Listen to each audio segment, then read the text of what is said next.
L'objectif de cette vidéo est de comprendre et d'exploiter un dosage volumétrique. Avant tout, un dosage volumétrique, qu'est-ce que c'est? Un dosage volumétrique, c'est une technique qui va nous permettre d'estimer la concentration d'une molécule qui est contenue dans un échantillon. Parlons un peu plus concrètement, ça peut être par exemple doser l'acide lactique qui est contenu dans le lait. On va donc chercher à savoir quelle est la concentration molaire en acide lactique, la molécule, présente dans l'échantillon de lait. Pour obtenir cette donnée, il faut exploiter un dosage volumétrique. Mais pour pouvoir exploiter un dosage volumétrique, il faut d'abord comprendre ce que l'on fait. Et plus précisément, il faut bien comprendre ce qu'est l'équivalence. Alors, qu'est-ce que c'est que cette fameuse équivalence? Prenons une réaction chimique théorique. XA plus YB donne C. A et B sont donc les réactifs, C est le produit. X et Y correspondent aux coefficients stoichiométriques. Pour se faciliter la tâche ici, pour la compréhension de ce qu'est l'équivalence, on va poser que X et Y sont égales à 1.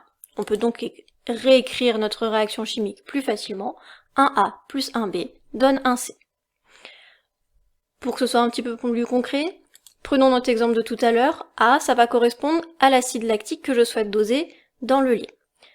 Quand je fais un dosage volumétrique, j'ai un Erlenmeyer dans lequel je vais mettre mon échantillon, le lait, qui contient les molécules d'acide lactique ou les molécules A que je souhaite doser, dont je souhaite évaluer la concentration. En parallèle, dans ma burette, je vais mettre ce qu'on appelle une solution titrante, c'est-à-dire une solution dont la concentration est connue et qui contient des molécules B, c'est-à-dire des molécules capables de réagir avec A. Quand je suis avant l'équivalence, je vais commencer à faire couler des molécules B de ma burette. Donc je fais couler une première molécule, une deuxième molécule. Chaque molécule B qui est introduite dans l'Erlenmeyer va réagir avec la molécule A selon la réaction chimique A plus B donne C. J'ai introduit deux molécules de B qui réagissent avec deux molécules de A. J'obtiens donc, dans mon Erlenmeyer, deux molécules de C. Si on fait un bilan, quand on regarde dans notre Erlenmeyer, avant l'équivalence, on remarque que le réactif A va être en réalité en excès dans l'Erlenmeyer, c'est-à-dire qu'il me reste encore du réactif A. Au contraire, le réactif B, c'est ce que l'on va appeler le réactif limitant. C'est parce que je n'ai pas assez de B que je ne peux pas continuer à faire ma réaction et à produire du C.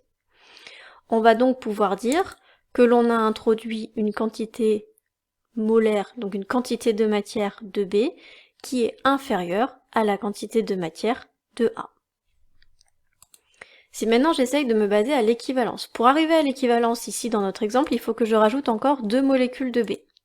Ces deux molécules de B vont rencontrer les molécules de A et réagir toujours selon la même réaction chimique, et cela va me donner deux molécules C supplémentaires. Ce que j'observe à l'équivalence dans mon Erlenmeyer, c'est que j'ai ajouté exactement la bonne quantité de B pour réagir avec toutes les molécules de A qu'il y avait dans mon Erlenmeyer, et que à la fin de la réaction, je n'ai plus de réactifs dans mon Erlenmeyer. Contrairement à précédemment, il n'y a plus de réactifs en excès ou de réactifs limitants. Tout a été consommé. Et bien c'est ça l'équivalence. C'est quand j'ai ajouté exactement la bonne quantité d'un réactif pour que tous les réactifs soient consommés. En quoi cela va m'aider? Eh bien quand je regarde cet Erlenmeyer, je sais qu'en fait j'ai ajouté 4 molécules de B qui ont réagi avec 4 molécules de A. Donc en fait j'ai le même nombre de molécules de B que de molécules de A. Les molécules, normalement ça vous fait penser au mol. Quand on parle de mol, on parle de quantité de matière. Je vais pouvoir ainsi écrire N de A égale N de B. J'ai ajouté la quantité de B qui était égale au nombre de molécules de A qu'il y avait dans mon Erlenmeyer. Et ça uniquement à l'équivalence. Ce N de A égale N de B, c'est ce que l'on va appeler le bilan molaire à l'équivalence. Et c'est bien ce bilan molaire qui va nous être utile pour l'exploitation des résultats. Ce que je dois retenir sur ce que c'est l'équivalence. Donc l'équivalence, c'est le moment où j'introduis dans l'Erlenmeyer tout juste assez du réactif B pour consommer tout le réactif A qu'il y a dans mon Erlenmeyer. On va alors dire que les réactifs sont introduits dans les proportions stoichiométriques, c'est-à-dire que j'ai à la fin dans mon Erlenmeyer tout le A qui a consommé tout le B. Je n'ai plus que des produits à l'intérieur de mon Erlenmeyer. Bon, c'est bien beau tout ça, mais en quoi ça m'aide à calculer la concentration de A? Parce qu'à la base, mon dosage volumétrique, c'est bien pour ça.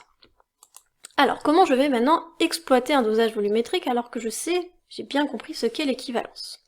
On va repartir de notre fameux bilan molaire. Donc notre bilan molaire à l'équivalence, on avait dit que la quantité de matière de A était égale à la quantité de matière de B.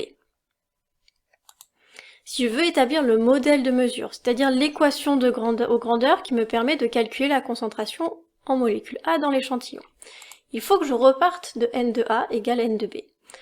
Sauf que je ne connais ni la quantité de matière de A, ni la quantité de matière de B. Je n'ai pas ces données-là. Si je regarde mon schéma du dosage volumétrique, ce que j'ai comme données, c'est les concentrations, les volumes de A, et ça, c'est ce que je recherche. Mais je sais que dans mes formules, je connais une formule qui lie N, C et V. Je sais que N est égal à C fois V. Je vais alors remplacer N de A par cette formule, N de B par cette formule. Donc si on le fait d'abord pour N de A, je peux remplacer N de A par CA fois VA, et je continue est égal à NB. Donc pour passer de cette ligne à cette ligne, j'ai juste remplacé NA par fois VA. Je continue mon raisonnement, je peux faire pareil pour N de B. Donc N de B, je peux le remplacer par C de B fois V de B. Ce volume de la solution B, c'est en réalité le volume équivalent que j'ai obtenu lors de mon dosage volumétrique. Donc je peux remplacer ce V de B ici par volume équivalent. J'arrive donc à cette équation, CA fois VA est égal CB fois volume équivalent. Ce que je cherche à calculer moi, c'est bien la concentration de A dans la solution, échantillon.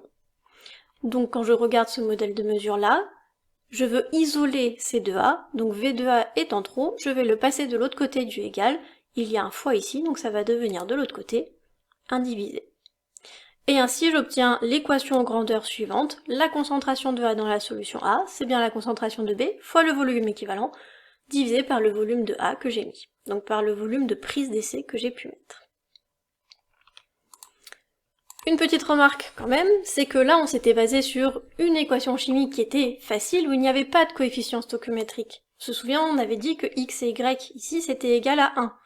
Si on corse un petit peu la chose et que x et y ce n'est pas égal à 1, notre bilan molaire ce n'est plus n de A égale n de B, mais n de A divisé par x est égal à n de B divisé par y. En soi, ça ne change pas grand chose au raisonnement. Le raisonnement est le même. Je vais partir du bilan molaire, n de A sur x cette fois est égal à n de B sur y.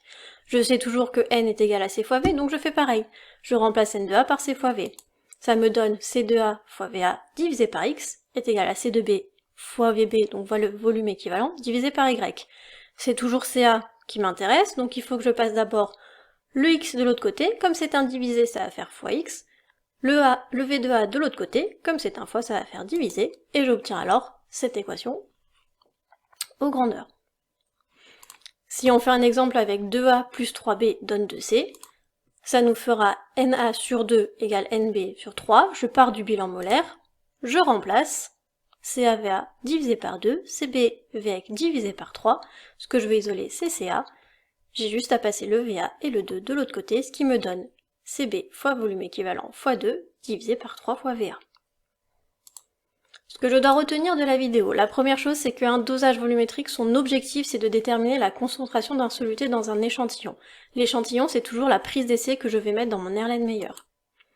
La deuxième chose c'est qu'est-ce que l'équivalence? L'équivalence c'est quand j'ajoute tout juste la bonne quantité du réactif qui est dans la burette pour réagir et consommer tout le réactif qu'il y a dans l'Erlenmeyer.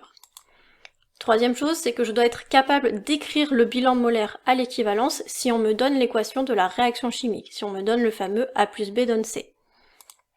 Et enfin, dernière chose, à partir du bilan molaire, je dois être capable de faire la démarche pour pouvoir arriver à l'équation aux grandeurs qui me permet de calculer la concentration en réactif. À vous de jouer maintenant pour exploiter votre dosage volumétrique.